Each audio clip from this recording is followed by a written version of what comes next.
میں گھر میں اکیلی تھی۔ ایک رات میرا شوہر اپنے پٹھان دوست کو گھر پر لے کر آیا اور خود باہر چلا گیا۔ اسے دیکھ کر میں حیران رہ گئی۔ وہ دیکھنے میں بہت طاقتور تھا۔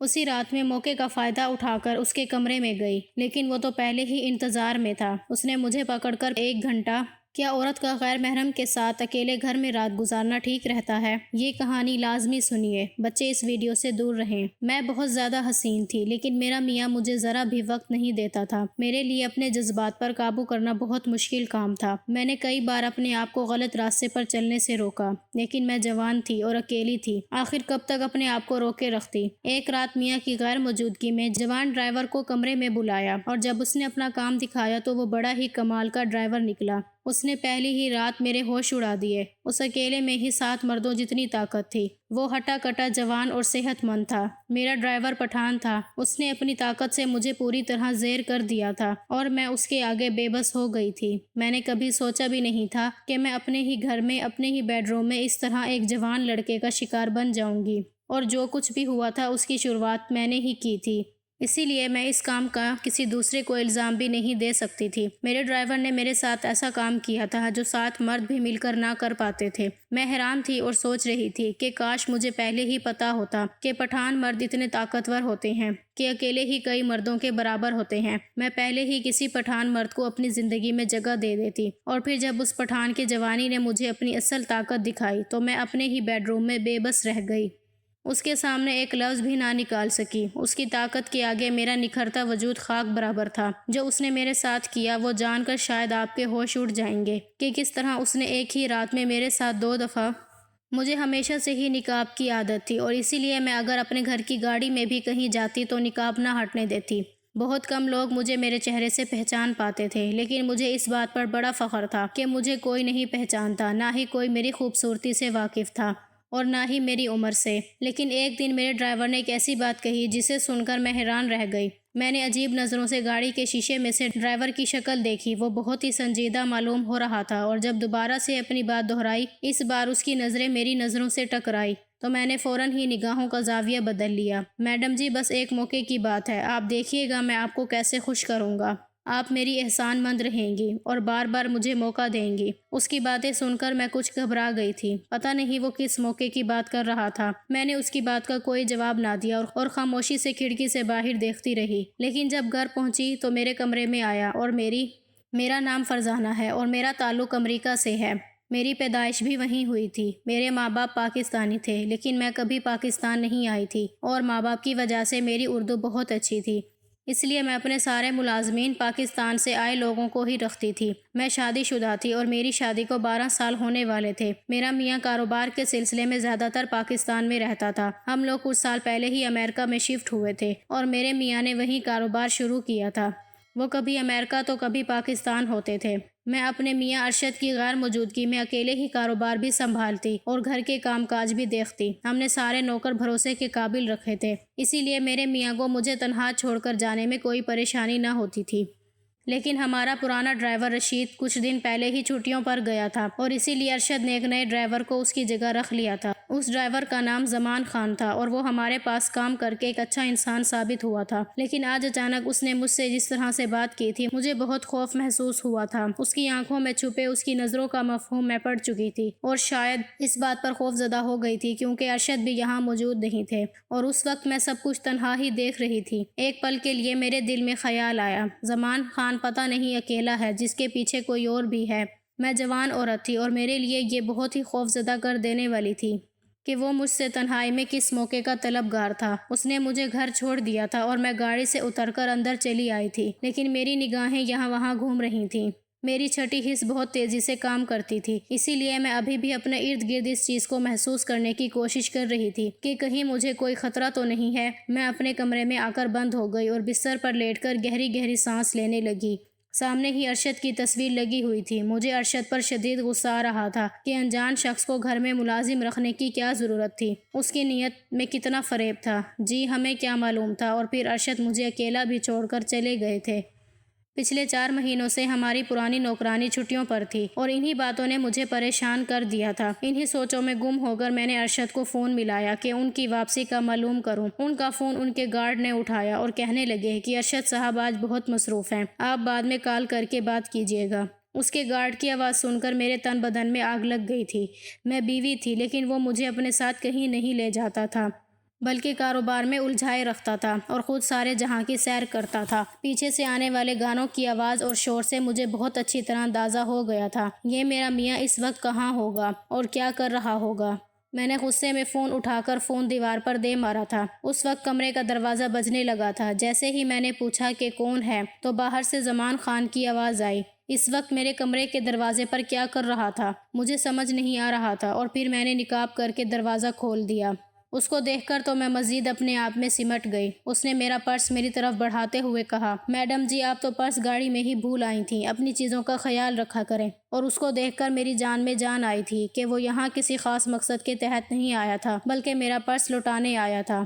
میں اتنا پرس لے کر جیسے ہی دوبارہ دروازہ بند کرنے لگی اس نے اچانک ہی پھر سے کہا، میڈم اکیلے میں ایک موقع دے کر تو دیکھیے، ارشد صاحب یہاں موجود نہیں ہیں، میں آپ کو ایسے خوش کروں گا آپ دیکھتی رہ جائیں گی، کسی کو کانوں کان خبر بھی نہیں ہوگی اور آپ کا کام بھی ہو جائے گا۔ اور میرا بھی کوئی اور موقع ہوتا تو میں زمان خان کو اس کی اوقات یاد دلا دیتی، لیکن اس وقت میرے دماغ میں ارشد کے گارڈ کی آواز گونج رہی تھی۔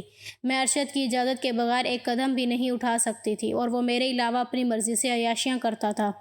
میں نے غصے میں ارشد کے خلاف جانے کا فیصلہ کیا اور سوچ لیا کہ اگر وہ اپنی مرضی سے سب کچھ کر سکتا ہے تو میں بھی اس قابل ہوں کہ اپنی مرضی سے اپنی زندگی کے سارے فیصلے کر سکتی ہوں۔ اور ویسے بھی مجھے وہ بہت ہی کم عقل سمجھتا تھا۔ بہت آسانی سے مجھے چکمہ دے کر وہ خود پاکستان چلے جایا کرتا تھا اور خود اپنی زندگی اپنی مرضی سے گزارتا تھا۔ مجھے یہاں کاروبار میں اس طرح پھنسا کر جاتا کہ مجھے اس کی خیر خیریت کا موقع بھی نہ ملتا۔ میں نے لمحوں میں ہی فیصلہ کیا کہ میں نہ صرف زمان خان کو ایک موقع دوں گی بلکہ اس بات کو پورے راز میں رکھوں گی اور کبھی ارشد کو اس بات کا علم نہیں ہونے دوں گی کہ میں نے اس کے پیچھے بھی کچھ ایسا ویسا کیا ہے۔ اگر ارشد اپنی من مرضی کر سکتا تھا تو میں بھی کیوں پیچھے رہتی۔ یہی سوچ کر میں نے کمرے کا دروازہ کھلا چھوڑ دیا اور زمان کو اندر آنے کا اشارہ دیا۔ اس وقت گھر پر بالکل تنہا تھی اور یہ موقع اس کام کے لیے بہت ہی اچھا تھا۔ ارشد نے نمرہ کو میرے سر پر مسلط کر رکھا تھا۔ ارشد کی غیر موجودگی میں سارا وقت نہ صرف میرے ساتھ ساتھ رہتی بلکہ گھر کے ہر چھوٹی سی چھوٹی بات بھی ارشد کے آتے ہی ان کے گوش گزار کر دیتی تھی۔ ارشد پاکستان میں ہوتے ہوئے بھی میرے ہر لمحے کی خبر رکھتے تھے اور ان کے ساتھ مجھے اپنی زندگی کسی قیدی کی طرح معلوم ہونے لگی تھی جبکہ مجھے ان کے کسی ایک پل کا بھی علم نہیں ہوتا تھا۔ اسی لیے میں نے بس اسی کمزور لمحے میں یہ فیصلہ کر لیا کہ اب میں اپنے لیے الگ راہوں کا انتخاب کروں گی اور مزید ارشد کے اشاروں پر نہیں چلوں گی۔ کمرے میں میرے پیچھے پیچھے ہی چلا آیا۔ میں نے اسے کہا کہ وہ پہلے مجھے اس بات کا یقین دلائیں کہ اس کے اور میرے درمیان ہونے والا کوئی بھی کام یا کوئی بھی تعلق ارشد تک نہیں جائے گا۔ وہ مسکرا کر کہنے لگا، میڈم جی بھروسہ کریں، میں یہ بات کسی کے سامنے نہیں کہوں گا اور اس طرح خوش کروں گا کہ آپ حیران رہ جائیں گی۔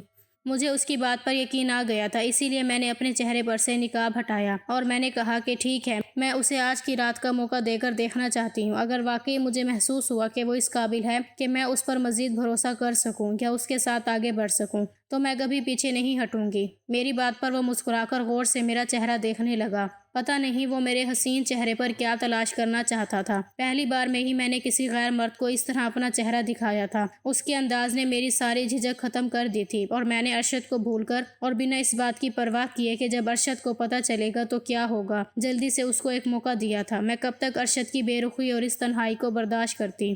میں نے فیصلہ کر لیا تھا کہ میں اپنی زندگی کو آگے اپنے حساب سے گزاروں گی اور اب ارشد کے ساتھ نہیں رہوں گی۔ اور جیسے ہی میں نے زمان خان کو موقع دیا تو واقعی اس نے میرے ہوش اڑا دیے۔ وہ اکیلا ہی 7 مردوں کے برابر ثابت ہوا تھا اور وہ رات میرے لیے بہت ہی حیران کن تھی۔ اس نے جو کچھ کہا تھا اسے سچ کر دکھایا تھا۔ میں اس سے بہت زیادہ خوش ہو گئی تھی اور مجھے یقین ہو گیا تھا کہ یہی وہ مرد ہے جس کے سہارے مجھے زندگی میں آگے بڑھنا چاہیے۔ ارشد کی خاص نوکرانی نمرہ پہلی دفعہ چھٹیوں پر گئی تھی اور یہ چھٹیاں اس نے بہت اچانک لی تھیں اور سب سے زیادہ ان چھٹیوں کا فائدہ مجھے اور زمان کو ہوا تھا کیونکہ نہ ہی کوئی ہم پر نظر رکھنے والا تھا اور نہ ہی ہمیں کوئی روکنے والا تھا۔ ارشد کو یہ بات بتانے کے لیے بھی کوئی موجود نہیں تھا کہ میں نے اس کی جگہ زمان خان کو دی ہے۔ زمان خان نے جس طرح ایک رات میں اکیلے ہی 7 مردوں کی طاقت مجھے دکھائی تھی اس کے بعد تو میں نے خود ہی اگلی رات اسے طلب کر لیا تھا۔ اس نے مجھے وہ خوشی دے دی جسے میں بیان بھی نہیں کر سکتی تھی۔ میں نے ریال نکال کر اس کے آگے رکھ دیے تھے اور وہ بھی خوش ہو گیا تھا۔ میں نے جب اس سے وعدہ کیا تھا کہ اگر وہ میرا کام کرے گا تو میں اسے پیسوں میں نہلا دوں گی، لیکن اگلی رات مجھ پر بہت بھاری گزری، کیونکہ زمان نے اس رات کو میرے ساتھ وہ کیا جس کا میں تصور بھی نہیں کر سکتی تھی۔ وہ کتنا طاقتور تھا اس بات کا اندازہ مجھے دوسری رات ہوا تھا۔ پہلی رات تو شاید وہ کسی وجہ سے وہ نہ کر سکا تھا جو اس نے دوسری رات کیا تھا۔ میں اس کے آگے بے بس تھی، لیکن اسے مجھ پر رحم نہیں آیا تھا۔ اس نے میرا وہ حشر کیا تھا کہ میں پانی مانگنے کے لائق نہیں رہی تھی۔ زمان وہ کر گزرا تھا جو میرے وہم و گمان میں بھی نہیں تھا۔ وہ رات مجھ پر کسی قیامت کی طرح گزری تھی اور میرے دل میں خیال آیا تھا کہ کاش ارشد میرے آس پاس ہوتا تو وہ مجھے اس سے بچا لیتا، کیونکہ زمان تو درندگی کی حد پر اتر آیا تھا، اور یہ جان کر آپ کے بھی رونگٹے کھڑے ہو جائیں گے۔ زمان نے ارشد کی غیر موجودگی کا فائدہ اٹھا کر اس رات میرے ساتھ کیا کیا تھا؟ اس نے تو مجھے زندہ رہنے کے قابل ہی نہیں چھوڑا تھا۔ جب اس نے اپنا مقصد حاصل کر لیا تو پھر آہستہ آہستہ مجھے بتانا شروع کیا کہ اس نے میرے ساتھ اتنا کچھ کیسے کیا، کیسے اس نے ایک ہی رات میں 7 آدمیوں جتنی طاقت مجھے دکھائی، اور اس کے سچ نے میری جان نکال دی۔ وہ اچانک ہی میرا ڈرائیور بن کر میری زندگی میں نہیں آیا تھا۔ اس کی نظر مجھ پر بہت پہلے ہی تھی۔ میں تو یہ سمجھتی تھی کہ کوئی مجھے نہیں پہچانتا، یہ میری غلط فہمی تھی۔ زمان تو بہت پہلے ہی میرے حسین چہرے سے آشنا ہو چکا تھا، اور ہمارے گھر نوکری بھی وہ اسی غرض سے کرنے کے لیے آیا تھا، کیونکہ اس کی نظر مجھ پر تھی اور اسے میرے قریب آنا تھا، مجھ سے قریبی تعلق چاہتا تھا تاکہ اپنا مقصد حاصل کر سکے۔ جس دن اس نے دیکھا کہ نہ ہی ارشد موجود ہے اور نہ ہی نمرہ، اس نے اس دن موقع کا بھرپور فائدہ اٹھایا اور جان بوجھ کر مجھ سے ایسی بات کہی کہ میں اسے موقع دے دوں۔ میں بھی اس وقت بہت غصے میں تھی اور ارشد کے لاکھ سمجھانے اور منع کرنے کے باوجود میں نے ایک انجان مرد پر بھروسہ کر لیا تھا۔ زمان کہنے لگے کہ اس نے بہت پہلے میری تصویر دیکھی تھی اور پھر ایک دن اچانک ہی میں اسے نظر آ گئی۔ ہوا کچھ یوں تھا کہ کچھ مہینوں پہلے میری طبیعت کچھ ناساز تھی اور میں اپنے کاروبار کے سلسلے میں ہی کہیں جا رہی تھی کہ راستے میں ہی اچانک بے ہوش ہو گئی تھی۔ میرے پرانے ڈرائیور نے جب دیکھا کہ میں گاڑی میں ہی بے ہوش ہو گئی ہوں تو مجھے فوراً قریبی ہسپتال لے گیا، اور جیسے ہی اس نے مجھے گاڑی سے اتار کر بیڈ پر لٹانا چاہا، میرے چہرے سے نقاب ہٹ گیا۔ اس نے میرا چہرہ دیکھ لیا۔ وہ زمان کا دوست تھا اور اس نے زمان کو فوراً ہی میرے بارے میں اطلاع کر دی۔ زمان نے میری تصویر اپنے دوست کو دکھا رکھی تھی۔ اسے میری تلاش ہے۔ بس وہی ایک پل میری زندگی میں گرہن ثابت ہوا تھا۔ جب زمان کو یہ پتہ چل گیا تھا کہ میں کہاں رہتی ہوں اور وہ مجھ تک کیسے پہنچ سکتا ہے، اس نے جان بوجھ کر ایک منصوبہ بنایا اور اپنے دوست کو نوکری سے نکال کر خود اس کی جگہ آ گیا۔ زمان کو میرے میاں ارشد سے ملوانے والا وہی ڈرائیور تھا جو ہمارے پاس نوکری چھوڑ کر گیا تھا۔ وہ زمان کا گہرا دوست اور ساتھی تھا، اور یہ سب اس نے زمان خان کے کہنے میں کیا تھا۔ وہ ہمارے گھر کا حصہ بن گیا، بلکہ آہستہ آہستہ اس نے ہمارے بارے میں ساری معلومات حاصل کرنے لگا، اور صحیح موقع دیکھ کر اس نے مجھ سے جب ایک موقع مانگا تو میں گھبرا گئی اور سمجھ نہیں آیا کہ اچانک ہی وہ مجھ سے موقع کیوں مانگ رہا ہے۔ پہلے تو مجھے خوف محسوس ہوا، کیونکہ ہمارا بہت بڑا کاروبار تھا، ارشد کے پاس بہت پیسہ تھا اور میری ایک غلطی سب کچھ ختم کر سکتی تھی۔ لیکن جیسے ہی مجھے ارشد کی بے رخی کا احساس ہوا، میں نے اگلے ہی لمحے فیصلہ کر لیا کہ اب میں بھی اپنی زندگی میں آگے بڑھنے کی کوشش کروں گی، اور شاید یہی میری زندگی کا سب سے غلط فیصلہ تھا۔ ارشد اور میری شادی کو 12 سال ہونے والے تھے، لیکن نہ ہی ہماری اولاد تھی اور نہ ہی ارشد کو اولاد کی خواہش تھی۔ میں ماں بن سکتی تھی، لیکن ارشد نے کبھی مجھے ماں بننے ہی نہیں دیا تھا۔ میں کبھی امید سے ہوتی تو وہ میرا بچہ ضائع کروا دیتا۔ اس بات نے مجھے پہلے ہی دکھی کیے ہوا تھا۔ ارشد جوان اور خوبصورت تھا، پیسے والا لڑکا تھا، لڑکیاں تتلیوں کی طرح اس کے آگے پیچھے منڈلاتی تھیں، اور ارشد بہت ہی دل پھینک تھا۔ وہ جہاں جاتا پارٹی کلب میں ضرور جاتا۔ وہ کاروبار کے ساتھ ساتھ اپنی زندگی میں عیاشیاں بھی کر رہا تھا، اور میں صرف کاروبار دیکھ رہی تھی۔ میں ایک بچے کی خواہش رکھتی تھی، لیکن ارشد نے تو میری اس خواہش کو بھی پورا نہیں ہونے دیا تھا۔ اسی آگ میں جل کر میں نے سوچ لیا تھا کہ میں اپنا کاروبار علیحدہ کروں گی اور اپنی زندگی میں ارشد کو چھوڑ کر آگے بڑھ جاؤں گی، اور اسی لیے میں نے زمان پر بھروسہ کر لیا تھا۔ ارشد چرس سمگلنگ کا کاروبار کرتا تھا، میں بھی اس کے کاروبار میں برابر کی شریک تھی۔ اس دن جب زمان نے مجھ سے موقع مانگا تو اس نے مجھے یقین دلایا کہ وہ میری امیدوں پر کھرا اترے گا، اور اسی لیے میں نے اس پر بھروسہ کر کے اسے کام دیا، اور واقعی اس نے ایک رات میں اتنی زیادہ سمگلنگ کی جتنی میرے 7 آدمی مل کر کیا کرتے تھے۔ میں حیران رہ گئی تھی کہ زمان نے اتنی زیادہ سمگلنگ کس طرح کی تھی، کیونکہ امریکہ پولیس کو چکمہ دینا اور چوری چپکے یہ کام کرنا بہت ہی مشکل کام تھا، بلکہ ناممکن تھا۔ میرے آدمی بہت ہی زیادہ پرانے کھلاڑی تھے، اسی لیے وہ یہ کام کر لیا کرتے تھے، لیکن زمان تو اکیلے ہی بہت بڑا گیم کھیل گیا تھا۔ مگر مجھے کیا معلوم تھا کہ بظاہر ایک سیدھا سادہ اور ڈرائیور نظر آنے والا آدمی کتنا طاقتور ہے۔ اگلی رات جب وہ میرے کمرے میں آیا تو تنہا نہیں تھا، بلکہ کچھ عربی پولیس والے بھی اس کے ہمراہ موجود تھے۔ نہ صرف میرے گھر کو سیل کیا گیا تھا، بلکہ مجھے گرفتار کر کے پولیس اسٹیشن میں پہنچا دیا گیا تھا۔ اسی رات ارشد بھی ایئرپورٹ پر پہنچا تھا اور اسے بھی ایئرپورٹ سے گرفتار کر لیا گیا تھا۔ ہم دونوں میاں بیوی پہلی بار پولیسی تحویل میں موجود تھے۔ دراصل میرا میاں ہمیشہ مجھ سے ہی سارے کاروبار کے کام کروایا کرتا تھا اور میں نقاب میں چھپی رہتی تھی۔ میں نے کبھی کسی کو اپنا چہرہ نہیں دکھایا تھا، اس لیے پولیس مجھ تک نہیں پہنچ پاتی تھی، لیکن زمان نے بہت ہی چالاکی سے نہ صرف مجھے پہچان کر پکڑ لیا تھا بلکہ میرا سارا کاروبار اس نے ایک ہی رات میں جان لیا تھا۔ وہ میری سوچ سے بھی کہیں زیادہ تیز نکلا تھا۔ ارشد کو جیسے ہی پتہ چلا یہ سب کچھ میری وجہ سے ہوا ہے اور ہمارے پکڑے جانے میں میرا قصور ہے تو ارشد مجھے مارنے کے لیے میرے قریب چلا آیا۔ اگر عربی لڑکی اسے نہ روکتی تو شاید وہ میرا گلا دبا دیتا۔ میں زاروں قطار رو رہی تھی کیونکہ امریکہ کا قانون بہت سخت تھا اور میں جانتی تھی کہ مجھے اس جرم کی کیا سزا ملنے والی ہے۔ میرا میاں ایک مکار انسان نکلا تھا جس نے سارا کاروبار میرے نام پر کیا تھا اور کاروبار کو چہرہ بھی میرا ہی دیا تھا۔ اس نے نہ ہی مجھے شادی شدہ زندگی کی کوئی خوشی دی تھی اور نہ ہی مجھے ماں بننے کا سکھ حاصل ہو سکا تھا۔ میری زندگی میں سب کچھ ویسا ہی ہوتا تھا جیسے ارشد چاہتا تھا، جبکہ میں نے اس سے محبت کی شادی کی تھی اور میں آخر تک اس شادی کو نبھانے کی کوشش کر رہی تھی۔ لیکن ارشد کو عیاشیوں کی اس قدر عادت پڑ گئی تھی، آئے روز وہ کسی نہ کسی حسین لڑکی کو اپنی سیکرٹری رکھ کر اس کے ساتھ پاکستان چلا جاتا تھا۔ اگر ارشد میرے ساتھ ایسا رویہ نہ رکھتا تو شاید میں بھی کبھی زمان کی باتوں میں آ کر اس پر بھروسہ نہ کرتی، بلکہ ارشد کو اس کے بارے میں بتاتی۔